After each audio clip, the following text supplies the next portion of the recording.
Hello friends, welcome to our channel. तो friends, आज की इस वीडियो में हम बात करेंगे हमारी एनटीए यूजीसी नेट पेपर 1 2022 से रिलेटेड जो मॉक टेस्ट सीरीज़ है उसके मॉक टेस्ट 13 के बारे में, जहां पर फ्रेंड्स आज के इस वीडियो में हम कवर करेंगे 12 एमसीक्यूज़।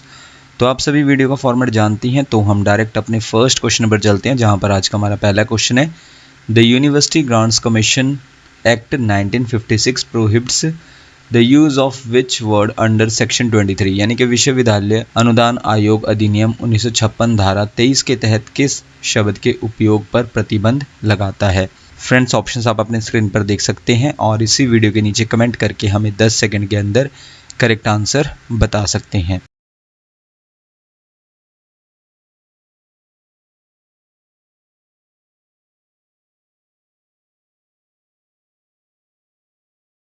तो friends, university grants commission act 1956 इनमें से जो है वो किस शब्द के उपयोग पर प्रतिबंध लगाता है। Option C, university. जहां पर फ्रेंड्स इस क्वेश्चन को हम थोड़ा डिस्कस कर लेते हैं। सबसे पहले, prohibition of the use of the word university in certain cases, यानी कि प्रतिबंध लगाया गया है किस वर्ड के यूज़ पर, यूनिवर्सिटी वर्ड के यूज़ पर कुछ केसेस में। इसके बाद फ्रेंड्स नेक्स्ट पॉइंट में है यूनिवर्सिटी ग्रांट्स कमीशन एक्ट 1956 के अंडर जो है इसके सेक्शन 22 फर्स्ट के अंडर प्रोवाइड करता है कि डिग्री से जो है अवॉर्डेड किया जा सकता है, सम्मानित किया जा सकता है सिर्फ उन यूनिवर्सिटीज़ द्वारा जो इस्टेब्लिश की गई हैं। किसके अंडर? सेंट्रल एक्ट के अंडर, या फिर प्रोविंशियल एक्ट के अंडर, या फिर स्टेट एक्ट, और जो डीम्ड यूनिवर्सिटीज़ हैं किसके अंडर? सेक्शन 3 के अंडर। और इसके अलावा जो इंस्टीट्यूशन जिन्हें स्पेशली एम्पावर्ड किया गया है, सशक्त बनाया गया है, किसके द्वारा? एक्ट ऑफ पार्लियामेंट द्वारा, वही सिर्फ जो है ग्रांट कर सकती हैं डिग्रीज को। और इसके अलावा कोई भी यूनिवर्सिटीज़ जो ग्रांट करती है डिग्रीज को, जो सेंट्रल एक्ट या फिर प्रोविंशियल एक्ट या फिर स्टेट एक्ट एटसेट्रा इसके अंडर नहीं है, वो डिग्री को ग्रांट नहीं कर सकते हैं। अगर वो ऐसा करते हैं तो पनिशेबल होगा, दंडनीय होगा। किससे? जुर्माने के साथ, यानी कि फाइन के साथ जो है ये पनिशेबल होगा। इसके बाद फ्रेंड्स हमारा नेक्स्ट क्वेश्चन है, क्वेश्चन नंबर 2 में आपको बताना है the concept of carbon credit originated from which one of the following, यानी कि कार्बन क्रेडिट की अवधारणा निम्नलिखित में से किससे उत्पन्न हुई थी।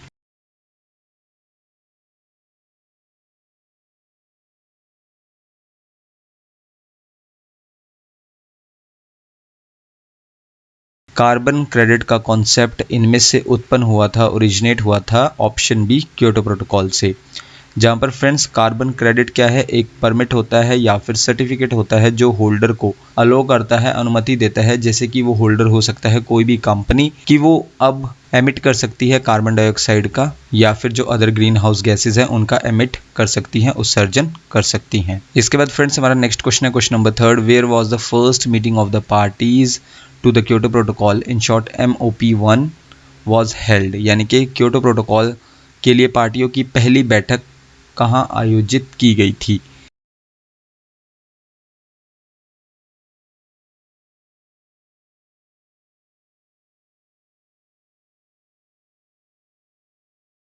इनमें से friends meeting of the parties to the Kyoto protocol in short MOP1 कहाँ पर आयोजित की गई थी। इनमें से ऑप्शन सी, कनाडा के मॉन्ट्रियल में। जहाँ पर फ्रेंड्स इस क्वेश्चन को हम थोड़ा डिस्कस कर लेते हैं। सबसे पहले first meeting of the parties थी किसके लिए? क्योटो प्रोटोकॉल के लिए। इन शॉर्ट MOP फर्स्ट था, ये कहाँ पर हुआ था? मॉन्ट्रियल में, 28 नवंबर से 9 दिसंबर के बीच 2005 में। और साथ ही साथ ये 11th conference of the parties भी थी, इन शॉर्ट COP11 भी थी। किसके लिए?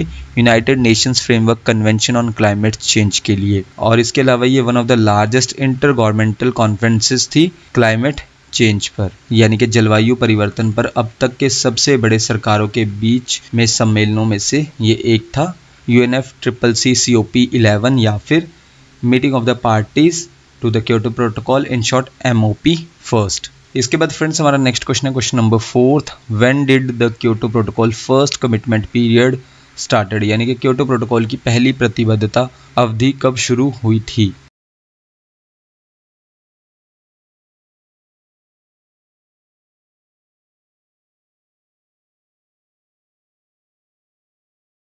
क्योटो प्रोटोकॉल का फर्स्ट कमिटमेंट पीरियड स्टार्ट हुआ था इनमें से ऑप्शन ए 2008 में। जहां पर फ्रेंड्स क्योटो प्रोटोकॉल का फर्स्ट कमिटमेंट पीरियड स्टार्ट हुआ था 2008 में और इसकी समाप्ति हुई, एंड हुआ 2012 में। नेक्स्ट क्वेश्चन है, question number 5, according to the Kyoto protocol which is the most important anthropogenic green house gas, यानी कि क्योटो प्रोटोकॉल के अनुसार सबसे महत्वपूर्ण मानव जनित ग्रीन हाउस गैस कौन सा है।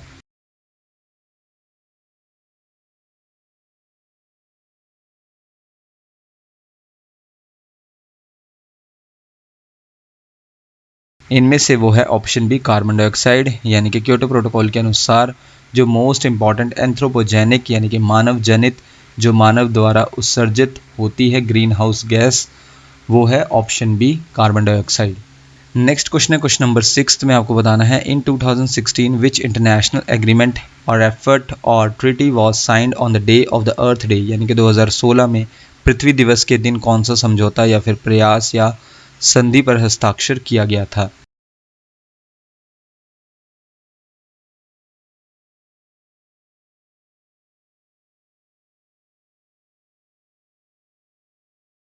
इनमें से वो है ऑप्शन डी पेरिस एग्रीमेंट, यानी कि पेरिस समझौता। ये इंटरनेशनल एग्रीमेंट था, 2016 में इस पर हस्ताक्षर किए गए थे। कौन से दिन? अर्थ डे वाले दिन। तो फ्रेंड्स इस क्वेश्चन को हम थोड़ा डिस्कस कर लेते हैं। पेरिस एग्रीमेंट पर हस्ताक्षर किए गए थे 22 अप्रैल 2016 को, यानी कि अर्थ डे वाले दिन। और अर्थ डे किस दिन सेलिब्रेट किया जाता है? 22 अप्रैल को। और पेरिस एग्रीमेंट कब से इफेक्टिव हुआ? 4 नवंबर 2016 से। देन इसके बाद फ्रेंड्स अर्थ डे का जो है एक मेजर इंटरनेशनल सिग्निफिकेंस है, यानी कि एक मुख्य अंतर्राष्ट्रीय महत्व है, जहां पर फ्रेंड्स 2016 में यूनाइटेड नेशंस ने चूज़ किया था अर्थ डे को। किसके लिए? पेरिस एग्रीमेंट के लिए। और पेरिस एग्रीमेंट किससे जुड़ा है? क्लाइमेट चेंज से, यानी कि जलवायु परिवर्तन से पेरिस एग्रीमेंट पर हस्ताक्षर किए गए थे उसे लागू करने के लिए।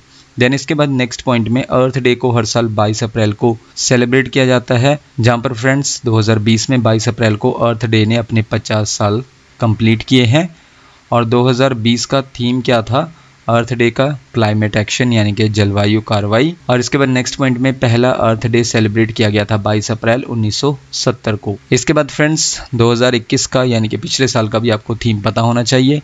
तो लास्ट ईयर का थीम क्या था अर्थ डे का? Restore our earth. Next question है question number 7, what year did the Chernobyl disaster occur, यानी कि चेरनोबिल आपदा किस वर्ष हुई थी।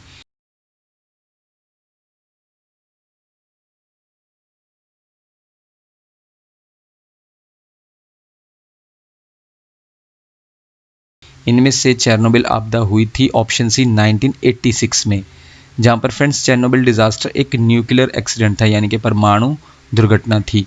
इसके बाद फ्रेंड्स एक और क्वेश्चन बनता है हमारा इसी क्वेश्चन से रिलेटेड कि where did the Chernobyl disaster happen, यानी कि चेरनोबिल आपदा कहाँ पर हुआ था। ये हुआ था, सिटी है नॉर्दर्न यूक्रेन में प्रेपियत, वहाँ पर हुआ था चेरनोबिल डिजास्टर। और वहाँ पर कहाँ पर?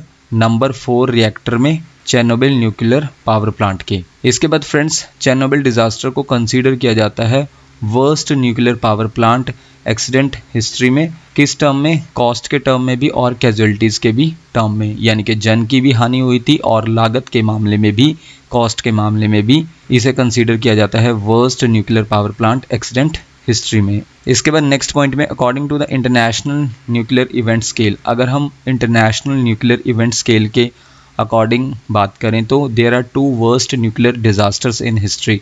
इतिहास में जो है 2 वर्स्ट न्यूक्लियर डिजास्टर्स हैं। पहला ऑलरेडी हम डिस्कस कर चुके हैं चेरनोबिल डिजास्टर, और दूसरा है 2011 में हुआ था फुकुशिमा दाइची न्यूक्लियर डिजास्टर, ये जापान में हुआ था। इसके बाद फ्रेंड्स हमारा नेक्स्ट क्वेश्चन है question number 8, what is the approximate megawatt capacity of geothermal energy in India, यानी कि भारत में भूतापीय ऊर्जा की अनुमानित क्षमता लगभग कितना मेगावाट है।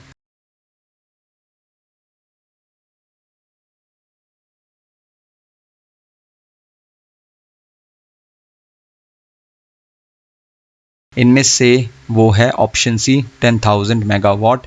अप्रॉक्सीमेट 10,000 मेगावाट कैपेसिटी है जियोथर्मल एनर्जी की इंडिया में। जियोथर्मल एनर्जी नेचुरल हीट है अर्थ की, यानी कि भूतापीय ऊर्जा पृथ्वी की प्राकृतिक ऊष्मा है। इसके बाद फ्रेंड्स हमारा नेक्स्ट क्वेश्चन है question number 9, the first institute to be granted deemed university status was dash, which was granted this status on 12 May 1958।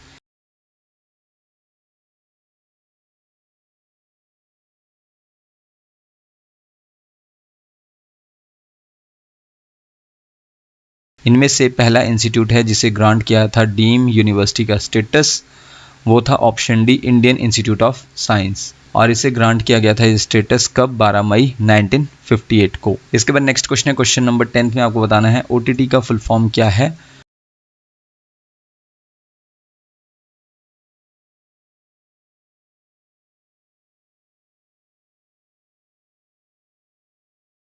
OTT का फुल फॉर्म है इनमें से option C over the top, जहाँ पर over the top क्या है, एक media service है, यानी कि एक स्ट्रीमिंग मीडिया सर्विस है जो ऑफर करती है डायरेक्टली व्यूअर्स को इंटरनेट के थ्रू।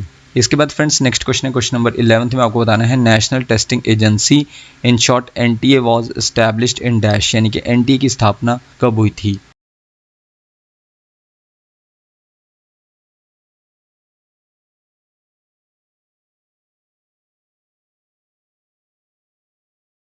तो फ्रेंड्स NTA जो है आपका कंडक्ट करती है UGC नेट का एग्जाम, तो इसकी स्थापना कब हुई थी, ऑप्शन सी 2017 में। National testing agency in short NTA Indian government agency है जिसे अप्रूव किया गया था यूनियन काउंसिल ऑफ मिनिस्टर्स द्वारा और इस्टेब्लिश किया गया था नवंबर 2017 में कंडक्ट करने के लिए एंट्रेंस एग्जामिनेशंस को, किसके लिए, हायर एजुकेशनल इंस्टीट्यूशंस के लिए। इसके बाद फ्रेंड्स नेक्स्ट पॉइंट में गवर्नमेंट ने अपॉइंट किया विनीत जोशी को पहला डायरेक्टर जनरल इस एजेंसी के लिए, और विनीत जोशी ही करंट डायरेक्टर जनरल हैं NTA के, नेशनल टेस्टिंग एजेंसी के। इसके बाद फ्रेंड्स हमारा नेक्स्ट क्वेश्चन है, question number 12, the university grants commission in short UGC provides financial assistance to eligible colleges which are included under section dash, यानी कि विश्वविद्यालय अनुदान आयोग योग्य कॉलेजों को वित्तीय सहायता प्रदान करता है जो धारा डैश के अंतर्गत शामिल है।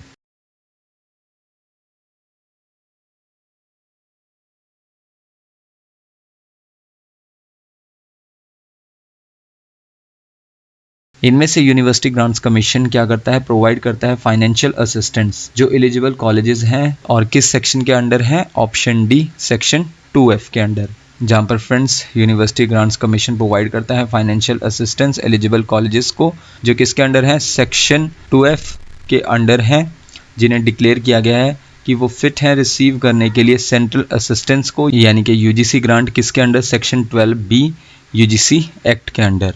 तो फ्रेंड्स ये थी हमारी आज की वीडियो जिसमें हमने 12 MCQs को कवर किया। आप हमें इसी वीडियो के नीचे कमेंट करके बता सकते हैं कि आपने टोटल क्वेश्चंस यानी कि 12 MCQs में से कितने MCQs को करेक्ट मार्क किया। नेक्स्ट वीडियो आपको जल्दी चैनल पर मिल जाएगी। So thank you friends for watching this video.